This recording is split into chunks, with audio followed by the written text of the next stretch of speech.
Hello everyone.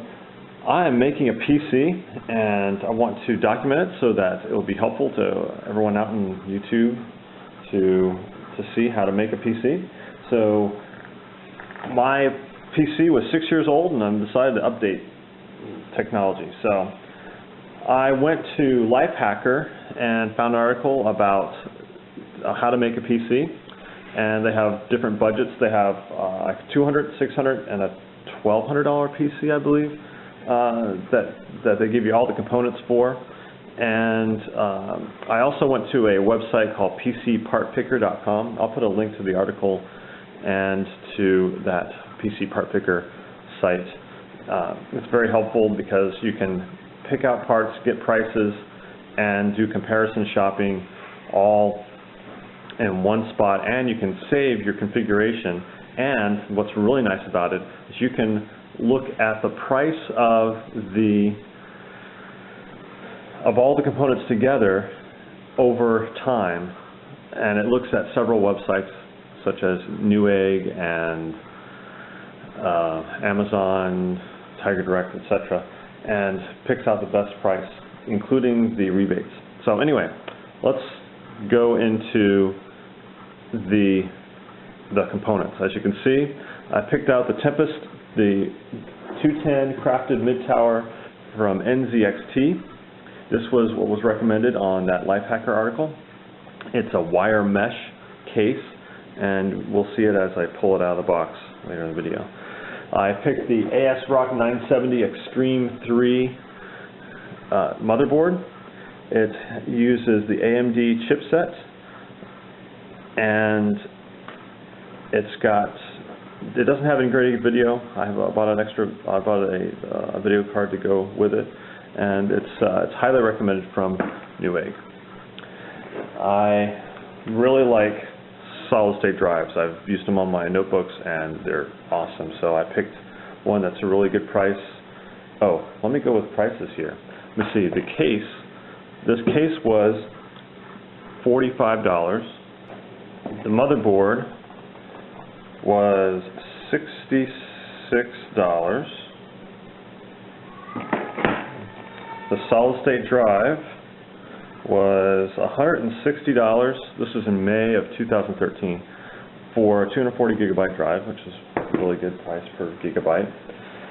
The power supply I chose was the CX500 from Corsair, and it is $40. Microprocessor.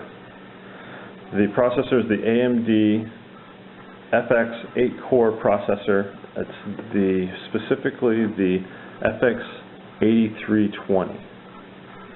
And there's a website that I'll have to put the link on the show notes that compares the benchmark scores of all the different processors that are available on the market, and on a per dollar basis, this is the cheapest processor on the market today. And memory shows this 8 gigabytes memory. These are two 4 gigabyte strips, and pick the video card. This is a single output video card. It's not the top end gamer card. Oh, I forgot to get the price of the processor. Gee whiz, I'm new at this. The processor was $157.50 after rebate, and the video card is $40 after rebate. And so, excuse me. And the memory, $67. Did I cover everything? Corsair? Yeah, okay. And then in addition to that, I had to pull off some components off my old computer because I didn't really need to get all new components. This is a 2 terabyte drive. This is my backup drive from my old PC. This is perfectly fine. And this was the primary hard drive from my PC, so I just pulled this out. And I pulled out the card reader and optical drive, just the standard DVD burner. It's upside down here. And I have a video card. It's a video, a TV, what's the name of it? It's a TV encoder card or decoder card. And in addition to that, pull out all the SATA cables and the cables necessary to plug all these things in out of the old box. So I didn't have to buy any new cables. And hopefully, I think there's cables included here. And then finally, operating system.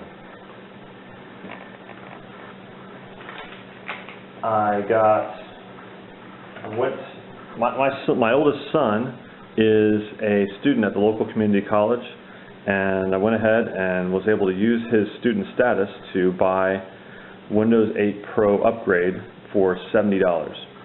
And unfortunately, since I live in the state of Washington, I had to pay sales tax. And you're probably wondering, why do I have a DVD ripped if I bought it? Well, I wanted to download I wanted to do a clean install, so I downloaded the files from the site, and that way I can burn it right from the DVD rather than doing it live. So if you know someone that's going to college, all you need to get is their email address, and then you can buy a cheaper version of Windows.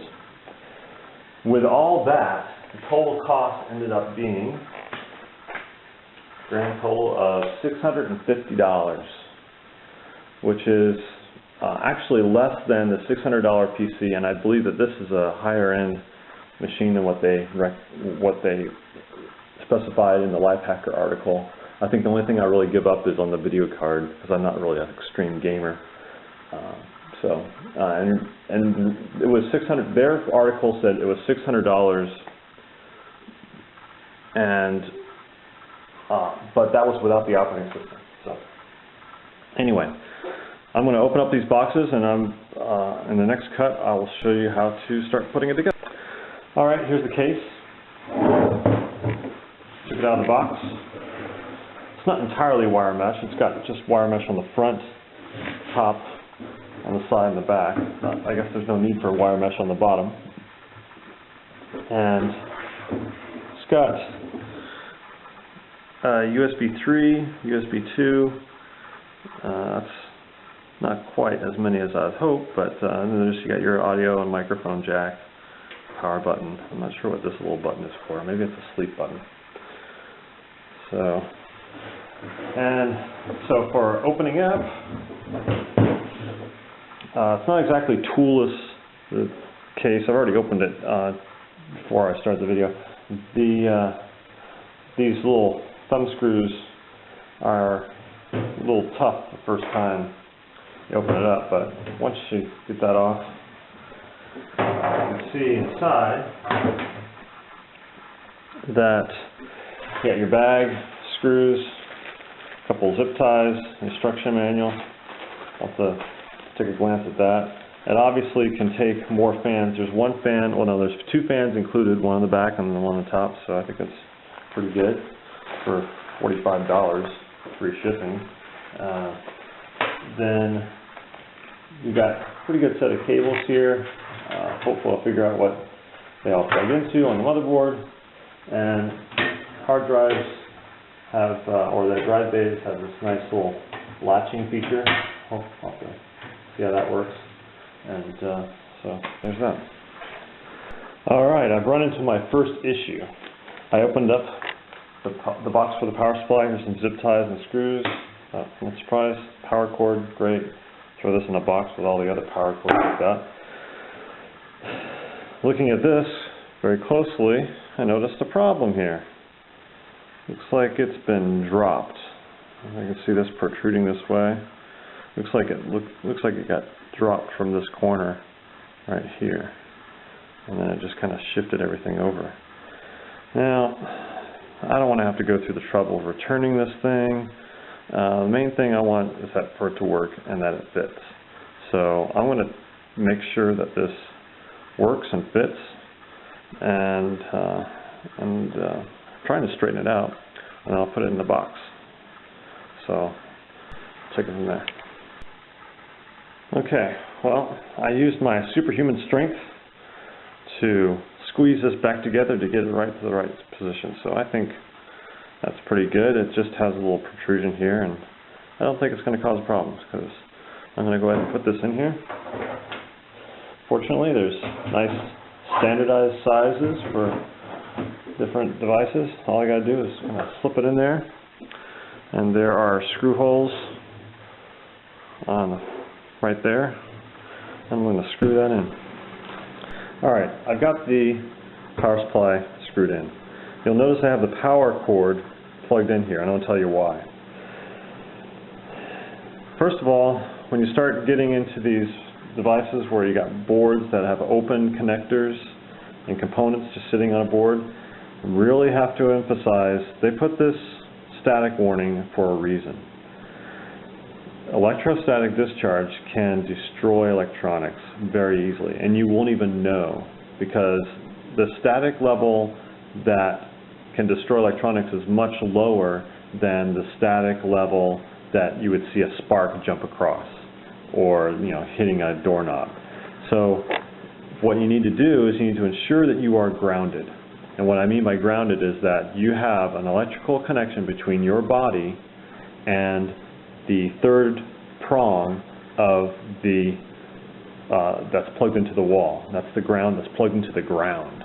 It is actual physical ground. It's plugged into your water pipes, actually. If you're grounded that way, then you're safe. Now, the degree of caution depends on how humid your environment is. If you're in a very humid house that's got dry air, maybe you're in a dry climate, Arizona, Nevada, or such, then you need to use more caution. If you're in a humid environment, I live in Washington, we get a lot of rain, it's pretty humid. I'm not too worried about it, but I am using some degree of caution. I have this plugged in, it's grounded to the wall, and what I will be doing is when I am touching these electronics, I'll be, first of all, be sure to avoid touching the connectors. Secondly, avoid touching the components on the boards. And lastly, I don't have a strap around my wrist. The proper way to do this is if I had a strap around my wrist or tied to my ankle, actually connecting me and grounding me to the ground. But instead, I'm just going to be touching, because I don't have one of those straps, I'll be touching any exposed metal so that I can be sure that I'm grounded, like such as this. This is my video capture board. I'm grounded, and I am, down here. I'm grounded, and so I don't have to worry too much about destroying the electronics here. Now, before I install the motherboard, I think it would be more convenient to install the drives, because the drives I'm afraid that the motherboard with all its components might get in the way of me putting in these hard drives. So what I will do on this one, it has a nice easy pop off front, and I will install the drives into, now there's fans here. I don't have fans for this, and I'll decide whether I need to have fans installed on this if I realize that I'm overheating. But for now, I'm going to put the drives in, optical drive, and then put the motherboard in. Alright, hard drive installation. Every box, every computer case that you can get on the market is going to have a different system of mounting the hard drives and the optical drives. You'll see there's two different sets of drive bays here. This is for the would you say, 3.5 inch, I believe. This is 5 1/4. You'll have to correct me if I'm wrong. Please don't blame me. The way that these are mounted is that they're wedged in here, and there are these little holders. This is kind of like has screws, but they're not really screws. They're like, they have the threads stripped off. And so really the idea is that it plugs in, and you put these little nubs into the holes, and you lock it down so that this can't go anywhere. So I'm going to see if I can show you how to do that.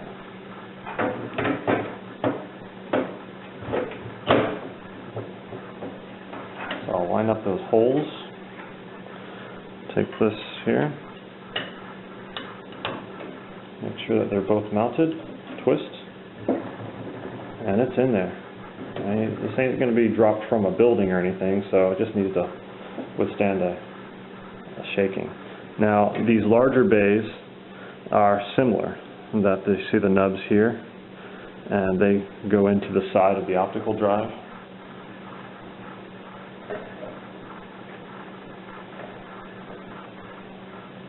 Kind of like so. Well, I may not be able to find the nubs on this one, so we'll see what okay, I think I got it. So, just need to take this, slide it in. I found the alignment holes. See the holes just line up right there. And I just need to kind of squeeze it in there. Hopefully it'll stay. No, I don't think so.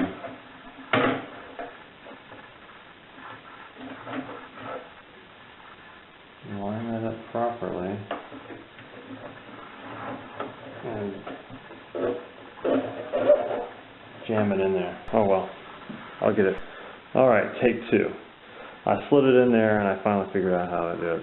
Just got to really put some real force in that. There we go. Now it's snapped in place, and this is not going anywhere. Okay, issue number 2. This is the card reader from my other PC. It's an older card reader. In fact, it doesn't even read SDHC cards, it only reads SD cards. So basically all the cards out there nowadays are SDHC, so that I regularly have not used this lately anyway. But just to show you that some things don't fit, this one fits into a smaller drive bay, but there's a grill here for keeping everything cool.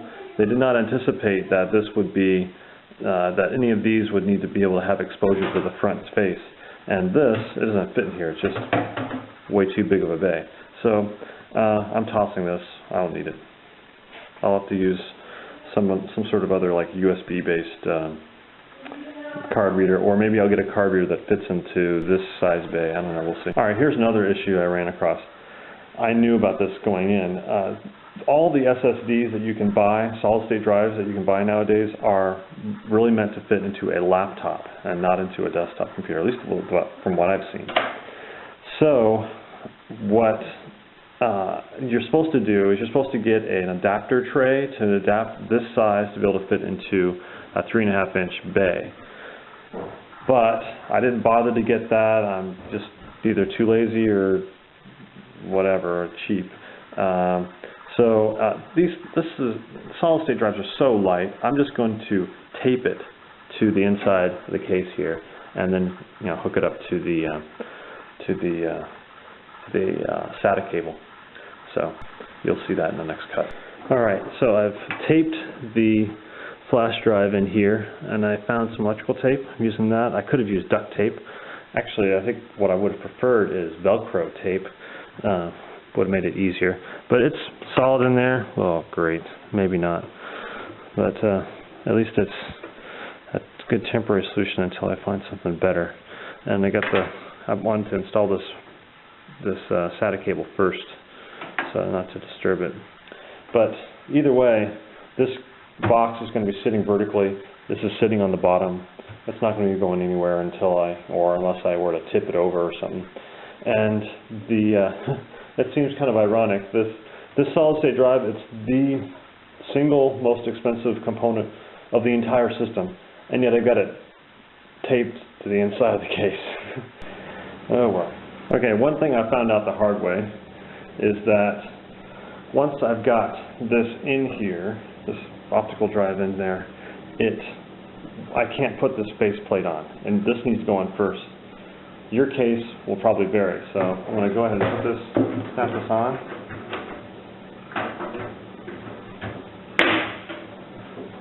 And I can just slide this in.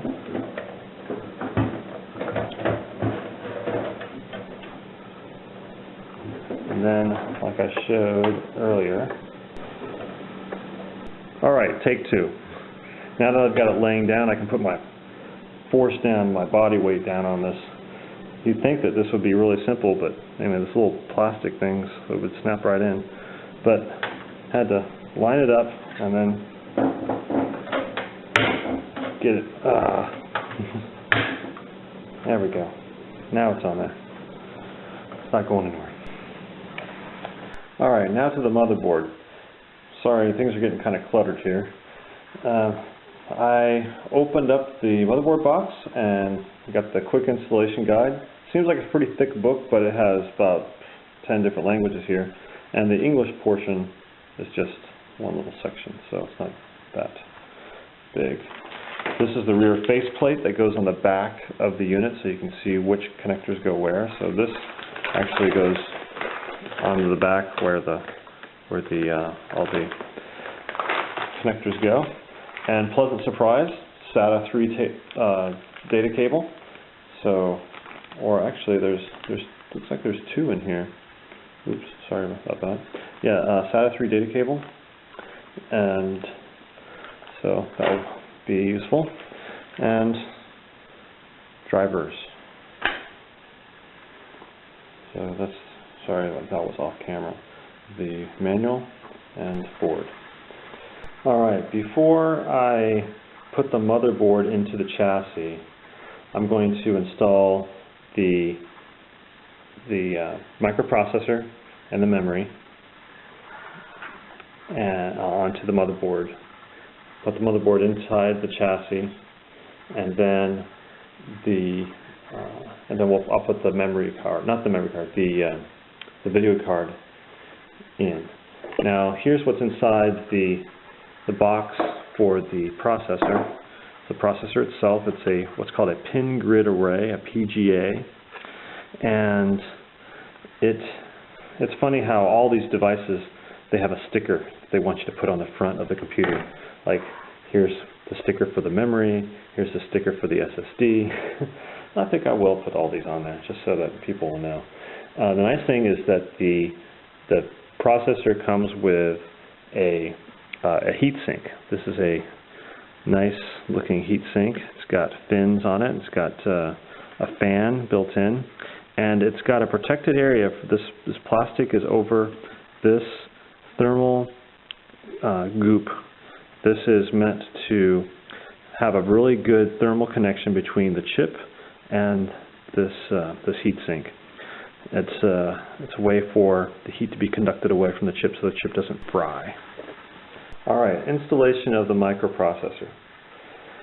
You'll see that there's this socket here. It has this little lever arm.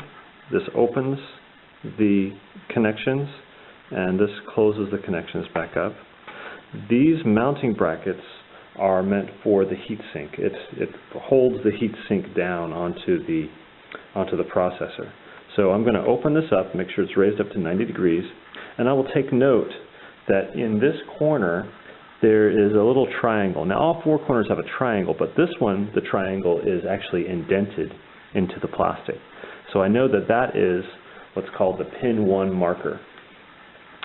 Corresponding on this processor, there's a little golden triangle. That triangle is supposed to line up with that triangle. So this will be the orientation that I connect it. Now, I'm going to make sure I'm grounded and ground myself by, like I said earlier, I have my chassis plugged in, and it's off screen, but I'm grounding myself now.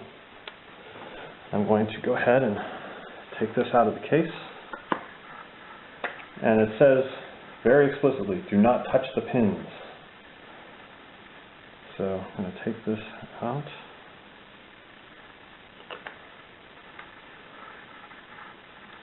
Without dropping it, that would be a disaster. Very carefully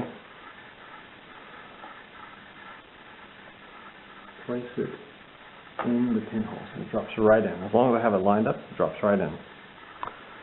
I will make sure it's seated well, it's not moving around. Just like that, it's installed. Alright, I've tried to find if there's any kind of orientation marker on this, and I haven't been able to find any. It seems that the installation is totally symmetrical. So I've chosen to have it such that the little locking arm is on the outside edge of the board, so as to not be in it. In case it interferes with anything over here, I don't want it to interfere. Because once I push this down, I don't want to lift it back up, because that needs this thermal compound needs to seat very well. So I need this one time and one time only, and hopefully I don't drop this thing onto it.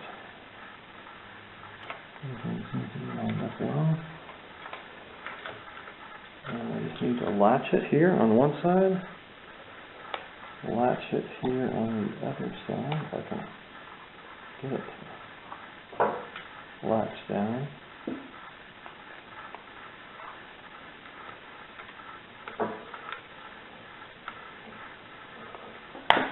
There we go. So now it's latched on there, and I just need to squeeze it down very carefully. And that is on there good. The fan appears to be removable, but the heatsink is on there solid. And this plugs in. I'll need to look to see where it plugs in. And but before I do that, I will. Here it is. Shall I say fan, CPU fan. Okay, I see a little indicator there, the CPU fan. I have a 4-pin connector. There's a 3-pin CPU fan and there's a 4-pin CPU fan connector. I have a 4-pin socket here, so I'm going to use the 4-pin CPU fan. There we go. Easy as that. Now, with regard to the memory chips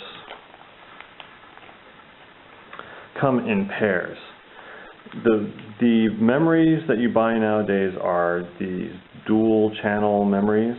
So if you want to be able to use the dual channel function of the memory, which allows for faster operation, you need to use 2 or 4 at a time. You're not going to want to use 1 at a time. So, and the way these are oriented, even though I have 2 of these, I can either buy 2 or 4, like I said. If I were to use 4, I use all 4 of these slots. If I'm going to use 2, I'm going to use 2 of these slots. So which 2 slots am I supposed to use? Well, these are labeled A1, A2, B1, B2. And according to the instructions on the processor, or on the motherboard instructions, it recommends using A2, B2. So those are the 2nd and the 4th slot from this direction. So I'm going to go ahead and ground myself again. Pull these out.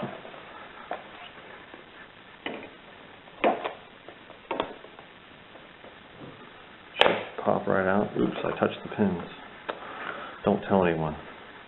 And now these are both identical, so it doesn't matter which one I choose to go in which slot. It doesn't matter which one I use in which slot, as long as I use the correct slots. So, another thing that's important is this notch.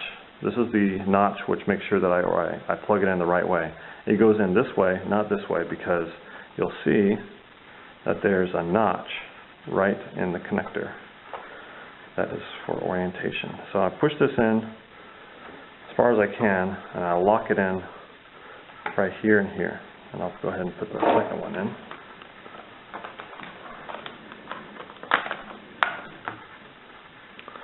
Alignment notch.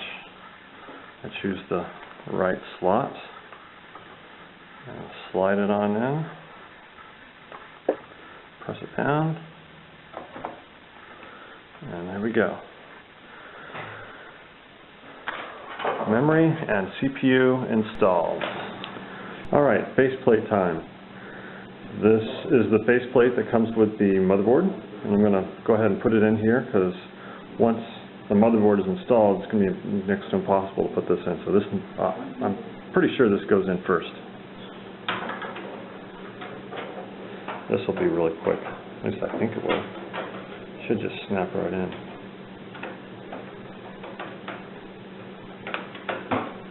For someone who's coordinated, it'll snap right in.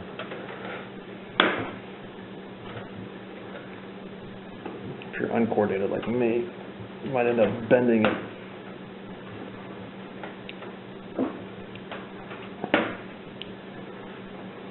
I think this is pretty much snapped in.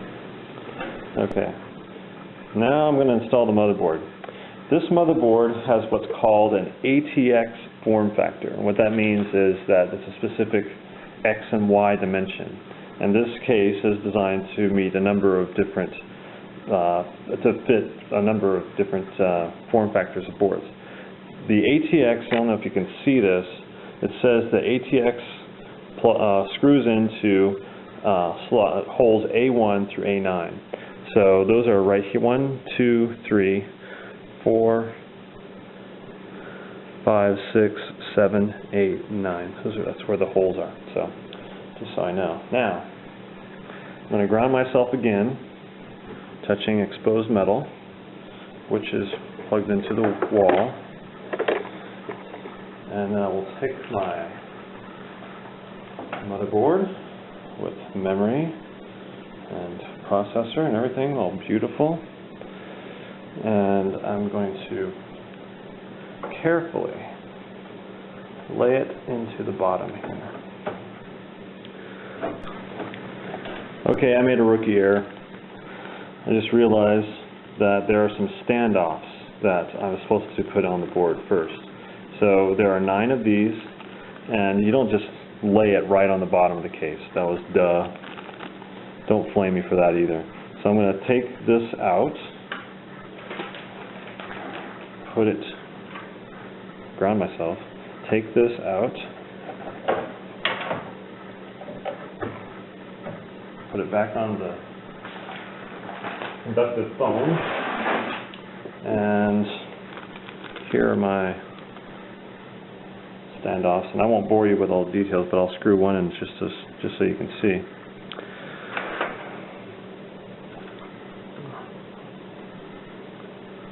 There's one standoff right there. And I'll put 8 more. Okay, I've got the headers in. I just wanted to make a quick point. These are really small little things to do with your fingers. So in order to save your fingers, I got a little, I'll see if to save my fingers. I got a little piece of my socket wrench set. Fits right over it. I didn't have to get the whole socket wrench to crank this down all the way. Just enough to maybe to be able to tighten it over with my fingers. And now they're all in really good, and the board will be in there nice and flat. Okay, I don't know why I needed to pause there. I'm going to go ahead and put the board back in here.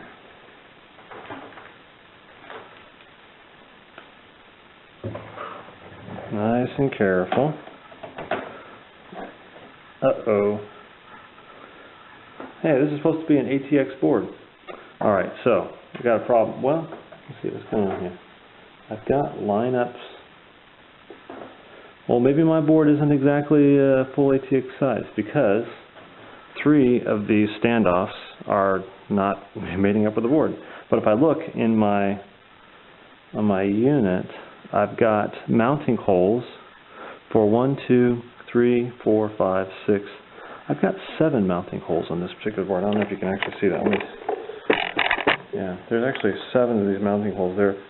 There are these plated through holes that can be that are meant for the screws. So I'm going to go ahead and take one of the standoffs off of the ones that are not used. I'm going to put it under one of these where it's on the 7th mounting hole. Another rookie mistake. Another quick rookie mistake. Instead of using this, which is from my socket wrench set, I didn't even need this. Because inside the bag, along with all the other screws, it comes with a motherboard.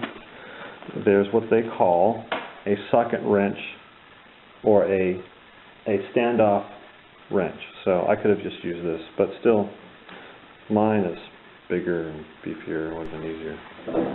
Okay, all 7 screws are in. Just wanted to briefly make note that if you have a big screwdriver, there's more dangers than just ESD. You want to make sure that you don't just have a big heavy screwdriver and just drop it in there. If you were to drop the tip of a screwdriver on any one of these chips, you could probably break it, cut a trace or break a chip. These are pretty fragile devices if you were to drop something right on them. So just be careful not to do that. I'd recommend when you're putting the screw in, don't do the thing where you're doing the screw and holding it. Try to put the screw in with your fingers and then come in with a screwdriver. Just a quick suggestion. Alright, now it's time to install the video card. It's not the highest end video card, but it's good enough for my needs.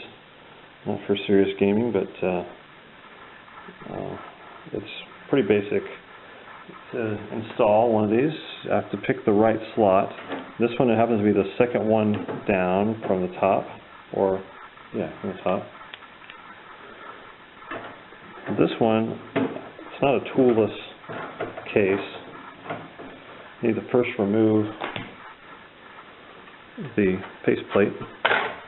Oops. Faceplate. And then just slip this one in. Plug it to this slot. Just got to make sure that it's lined up right, and hopefully I don't break anything. Wait a second.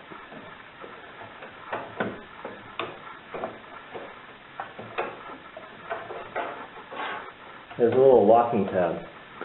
See this little thing? It slides back and forth. You've got to make sure it's slid all the way out so that this thing can slip in. I'm sure, well, sorry the camera's not the best angle, but it's not rocket science to get this plugged in right. So now that I've got pushed in, I just need to slide that little tab in to make sure that it's, oh, that's a nice little snap. Make sure that's nice and snug, and then I just need to screw in the screw. And I won't bore you with that. Alright, the next step, it gets a little more difficult from here on out, because you got to make sure that all these connectors over here, all these connectors are connected to the right thing. And some of these connectors come from the front panel over here. Some go to these fans. I'm going to go ahead and start with the fans. So there's, in this case, there's 2 fans, 2 chassis fans, that's what they're called, and each of them has a little connector. One of them looks like this. And this provides power in case, these connectors provide power in case you want to power it straight from the power supply, but this one powers it through the board. So, and that's what you want to have. You want to have the CPU or the power control. You want the motherboard to control the fan speed, otherwise it's going to be going full blast all the time.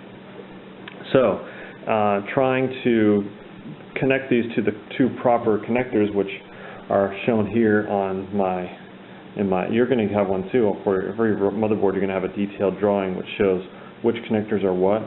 And I have 2 connectors for chassis fans on here, and so perfect. I'm going to connect my 2 chassis fans to each one of those. So, but the problem is that it doesn't reach. So I've got to cut this zip tie, string it through to be able to make it reach.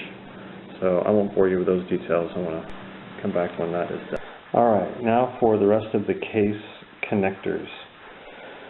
First of all, this is what's called the front panel connector. It has the hard disk drive light, the power LED, the power switch and the reset switch. By the way, that other small switch is a reset switch that I pointed out to early in the video. So this you have to be very careful. There's in the documentation you have to match up what's in your like this is the motherboard documentation. It shows exactly which pin is which on the actual motherboard, which is down here. And then there's a corresponding in the chassis. There's a spec that shows exactly what pins go to which connector. So that's what I'm going to do right now. I've already researched it, and I'm going to plug in the hard disk drive LED.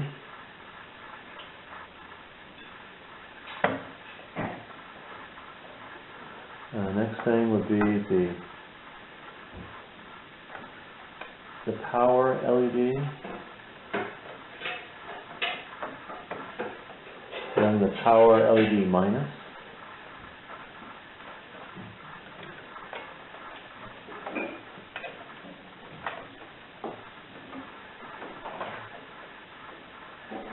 this little header, and then the next is the power switch. And the power switch and the reset button, those can go either direction. So it doesn't have to worry about whether you're oriented the right way on that. So the switch is, at least I think this switch should be reversible. So there we go. Now that's the main board header. And next, this is the HD audio. Now there's clearly an HD audio connector. I don't know if you can see it. It's indicated on the motherboard. I just plug that in. If I can hold the camera here while I do this. I'm going to have to put the camera down. So you won't get a direct view of this, but you get the idea. You just connect it up. Now, one thing about this is what's called a keyed connector. You'll see that one of the pins is blank. So that's to make it so that you can't plug it any other way.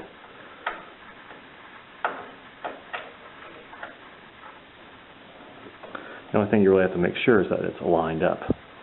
If you have it misaligned, then yeah, you can plug it in wrong. But I had it. Sorry, I got my head in the way there, I think. So, there we go. Probably can't see that very well, sorry. And then, now for the USB. There's a front panel USB. So I'm going to plug that into one of the USB headers in here. There's several here that I could choose from. So unfortunately, this case only has one USB 2 connector on the front. If I had a nicer case, it would have multiple connectors. All right, sorry, I have to pause. Okay, sorry for interruption. So again, this is the USB 2 connector. It can go into any one of the headers that are the USB connectors. It's also keyed, so I'm going to plug this in to one of the headers over here. I'm going to go ahead and use this one right here. Now, there's one more cable that comes from the header.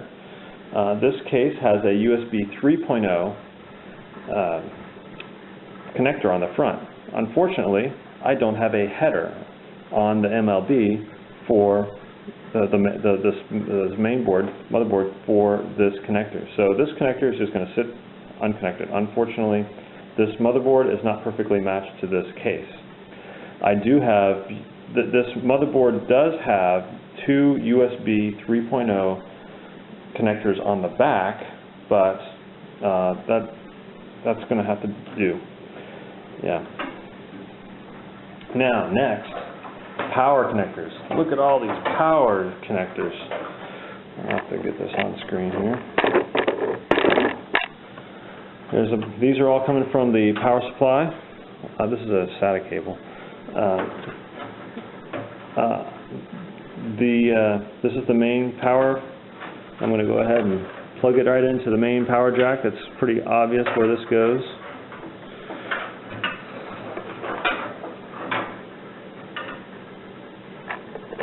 You'll see a corresponding connector over here. It is also keyed, I believe. Yeah, it is. So there's only one way to plug it in. That's the main power to the motherboard. Okay, and the rest of these are power for the hard drives. So I'll plug these in a minute. This is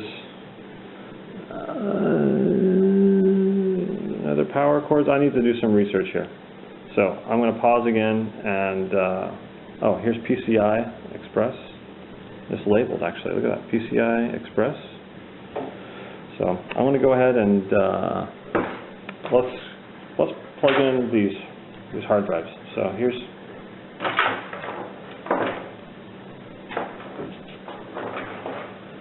where's that string that I showed? There we go. Let's start with the bottom. Is this on screen? Yeah. I'll start with this bottom one that I have just, I'll start with the end.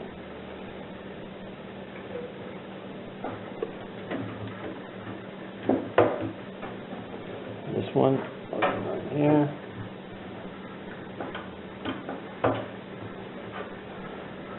Actually, I'm going to do this. Just to be able to, here we go. Is it going to reach? I got some reaching problems here. Fortunately, I think that there's more than one power for this.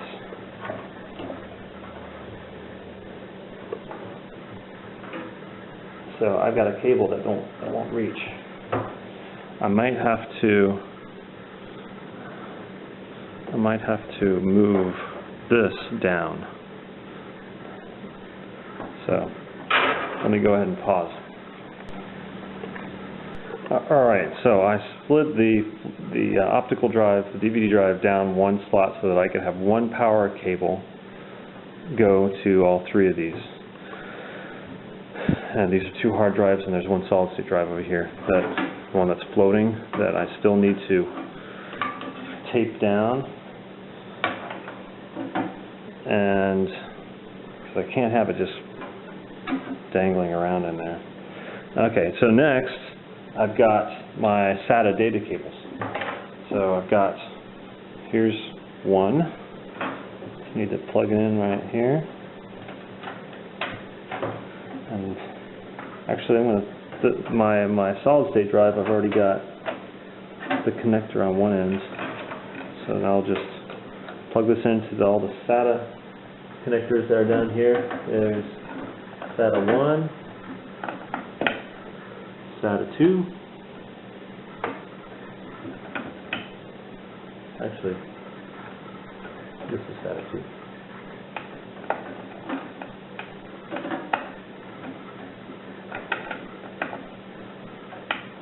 It doesn't matter. You can plug any hard drive into any SATA connectors. That's one thing that's kind of nice about it. SATA. Put this one in.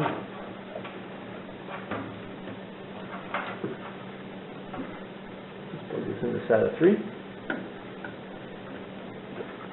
And excuse me for getting in front of the camera there. I've got an extra long one here from my other computer. That is going to go into SATA 4. Now it's getting to be a real mess in here. You'll see some really professional cases, or actually custom cases that people come up with. They'll have all kinds of really nice cable management. Everything's all zip tied. Well, not even zip tied, but they have like these cable connector tubes that are in the case. Well, my case is going to be closed up. I don't really care what it looks like inside. So anyway,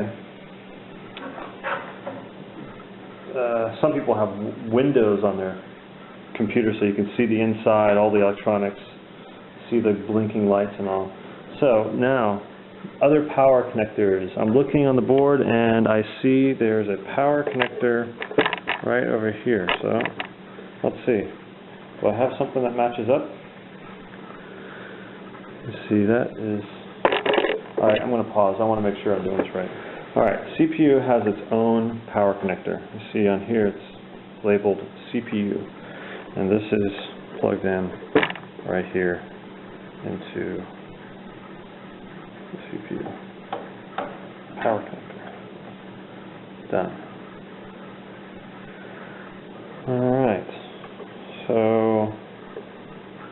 I think we may be done, because some of these extra connectors, these extra power connectors from the power supply are used for other types of peripherals or internal peripherals, and that I just don't have. So I think I'm pretty much done here.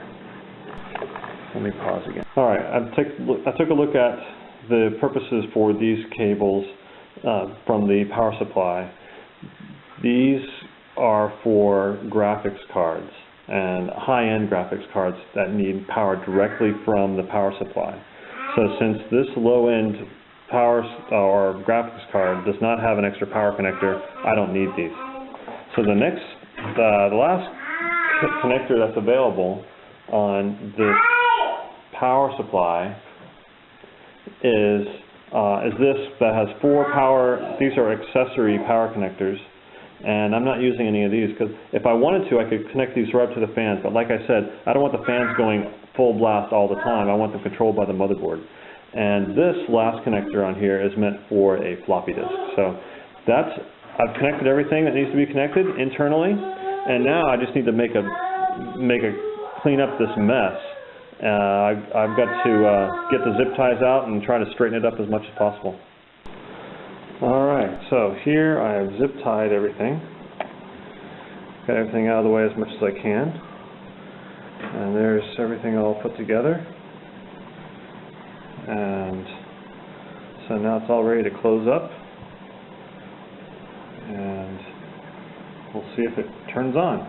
But actually, before I close it up, I'm going to, I want to make sure that the fans all turn on, because the last thing I want is for, to turn it on and have it work just fine for a few minutes and then overheat.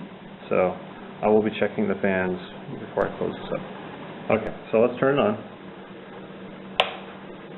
Nothing so far. And then let's press the power button. Light turns on. 3 fans right there, another fan right there. Looks like everything is going pretty good, and it's actually pretty quiet. Thanks for watching. I hope this was helpful.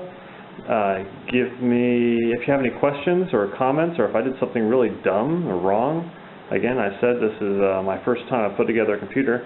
I'd like to get your feedback so I can do better in the future, in case I want to build a computer for a friend or family, who knows. So, thank you, bye. And there it is, all closed up. I went ahead and put the stickers on there, show what's inside.